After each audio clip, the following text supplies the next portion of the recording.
የነገዋ ማዕከል ማለት የህይወት መጀመሪያ ማለት ነው። ይሄም ማለት እኔ ነበርኩበት ህይወት ለኔ የሚገባ አልነበረም፣ ለሴት ልጅ የሚገባ አልነበረም እና የነገዋ የሴቶች ማዕከል ከገባው በኋላ ብዙ አይነት ለውጦችን አግኝቻለሁ። እዛ ማዕከል ውስጥ ብዙ አይነት ስልጠናዎች ይሰጣሉ። የህይወት ክህሎት ስልጠና፣ የሙያ ስልጠና እንዲሁም ከብዙ እህቶች ጋር ከብዙ ሴቶች ጋር እህትማማችነትን ፈጥሬበታለሁ።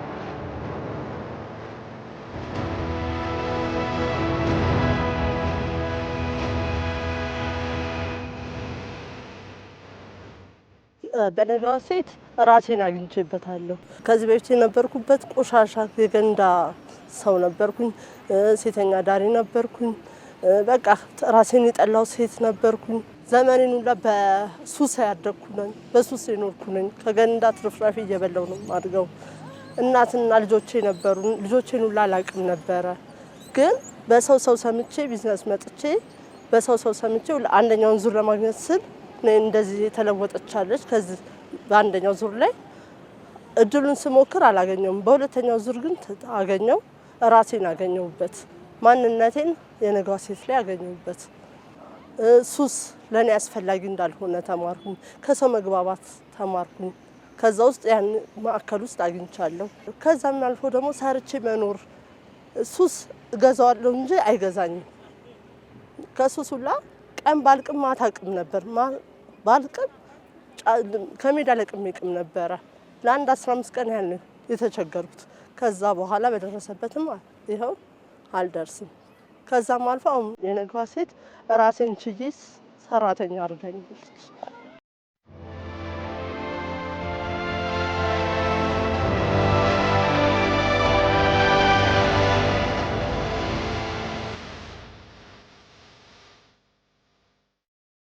ነገዋ ገብቼ ነው እንድለወጥ የቻልኩት ማለት ነው። በጣም ደስ ይላል። ብዙ ትምህርት አግኝቼበታለሁ። ብዙ ነገሮችንም ስራም ይዤበታለሁ። ብዙ ነገሮችንም ትቼበታለሁ በዛ በመግባቴ። መምህራኖቼ ለእኔ አሪፍ ነበሩ እና ደጋፊዎቼ አልችልም በማልችልበት ሰዓት አይዞሽ የሚያማሩት ነን፣ በማልችልበት ሰዓት አይዞሽ ከጎንሽ ነን። ማንም እዛ ጋር ሁሉም ያሉትም አይዞሽ እኛ አለንልሽ ብለው የረዱኝ ናቸው።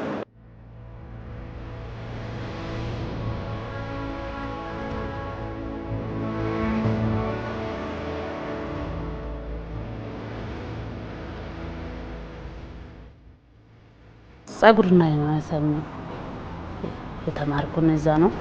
መጀመሪያም ምኞቴ ነበርና የደረሰውን እዛ ነው የተማርኩኝ። እዛ ላይ ነው አሪፍ ሆኜ ደግሞ እዚህ ተገኘሁ። ያሰብኩት አልነበረም። በጣም ምርጥ ነበረ። የሰለጠንኩኝ እንደዚህ ብቁ ሆኜ እወጣለሁ ብዬም አላሰብኩኝ። እዛ ቆየሁ። ምርጥ ነበረ። ያው ሰልጥኜበት በዚህ ደረጃ አደርሶኛል። በጣም ነው የማመሰግነው ለዚህ።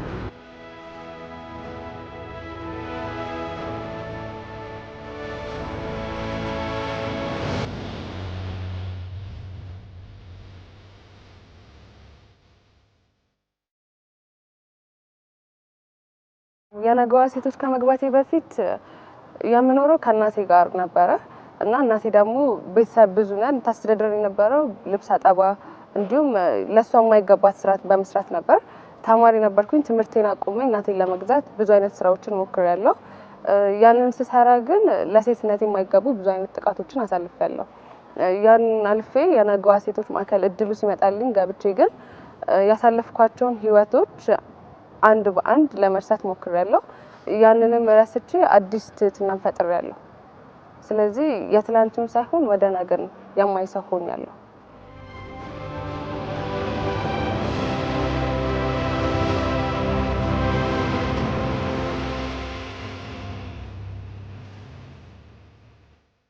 የጎዳና ልጅ ነበርኩ እና ውጭ ላይ ነበረ ለ3 አመት ምናምን ኖሬያለሁ ውጭ እና በቃ እንዳጋጣሚ የነገዋን ድርጅት ሲከፈት እዛ መጥተው አነሱ።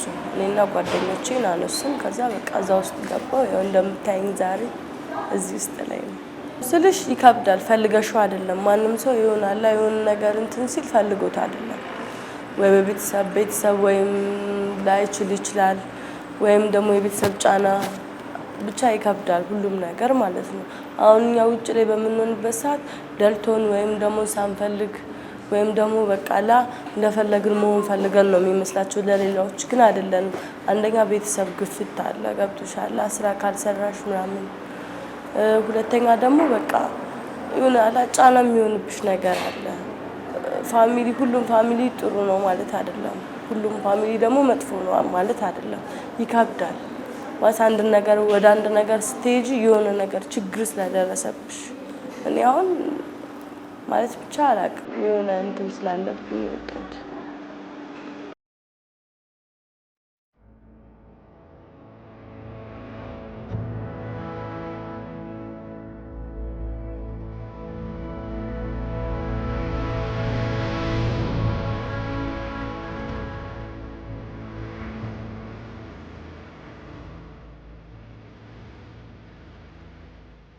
ያደኩ አርባ ምንጭ የሚባለው ከኛ ቤታች ነው። ከዛ ወጥቼ ወደዚያ ሳባ ገባሁ። የተወሰነው ጊዜ በቃ ቤተሰቦች ጋር ሲሄድ አባትና እናቴ ቤት አልነበሩ። እህቶቼ ብቻ ነበሩና ሰፈር ላይ ተበታትነው ምናምን ነበሩና እነሱን ለመሰባሰብ ተመልሼ ክፍለ ሀገር ገባሁ። ከዛ በቃ እነሱን ለማስተዳደር ብዬ የማይጠፉ ህይወት ውስጥ ገባሁ። ያው ኃላፊነት አንድ ከወሰድኩ እህቶቼ ከሚበተን ብዬ በቃ ማይሆነው ቤት ቦታ ነው የገባሁት። ከዛ በቃ እዛ ያለው ሰዓት እነሱን ያስተማርኩ እንትን ያልኩኝ የስልጣና ተገኘ። ከዚያው እኔ ያሳለፍኩ ህይወትና አሁን ያለው ህይወት ሳስበው በጣም ከባድ ነው። እንደፈለኩ እጠቀማለሁ፣ ወጥቼ እጠጣለሁ፣ እቅማለሁ፣ እንደፈለኩ ነው በቃ። በዛ ምክንያት በጣም ችግር ነበረ። አሁን ድረስ ፈጣሪ ይመስገን ተለውጬ እህቶችን ሰብስቤ ማሳደግበት ፈጣሪ ይመስገን አሁን ልወልድ ደርሼ እዚህ ደርሼ በጣም ብዙ እንትን ላይ ደረስኩና ወደፊት ደግሞ ብዙ ነገር ስለምጠብቀኝ ብቁ ሆኜ ማግኘት በዚህ አስቤበት እየሄድኩ ነው እንግዲህ።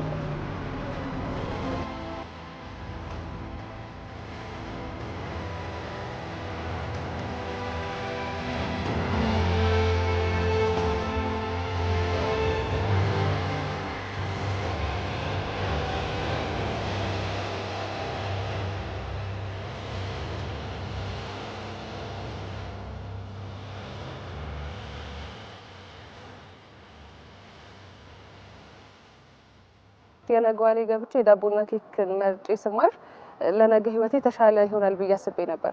ያገኘሁትም ለነገ ህይወቴ ለኔ ብቻ ሳይሆን ከኔ በታች ያሉ የተጎዱ እህቶቼንም የምለውጥበት ቦታ ሆኖ አግኝቼዋለሁ። እዚህ የተመቻቸ ቦታ ላይ የራሳችን ሊሆን የሚችል ቦታ በራሳችን ስም ተሰጥቶናል። ስለዚህ ከዚህ በላይ ደግሞ ምንም አይነት ለውጥ ልናገኝ አንችልም። አሁን እኔ ለራሴ ብቻ ሳይሆን የምኖረው ከኔ በታች ላሉ ለእህቶቼ እንዲሁም ደግሞ አጋዥ ለሚፈልጉ ለእናቶቼ፣ ለሴቶች እህቶች መርዳት መኖር የምችል ሰው ነው።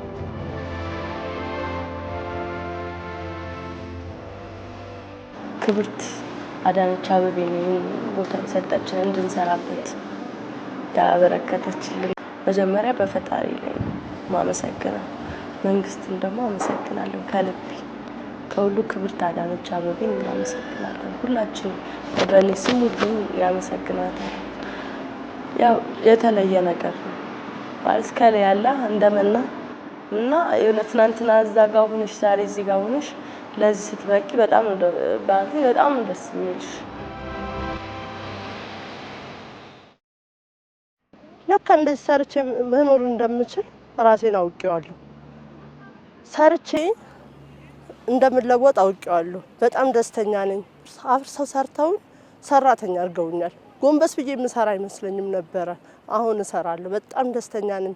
ለእኔ እናቴ ማሚ ክብርት አዳነች መግለጹ ላይ ያቅተኛል ስለሷ። እናቴ ብዙ ነገር አድርጋልኛለች። ለእኔ የምንገልጸው በላይ የለም። እንደገና ደግሞ በአረንጓዴ ልማት ላይ ፈታኛለች። እሰራለሁ፣ እበላለሁ፣ እጠጣለሁ። ክብር ምስጋና ይግባት።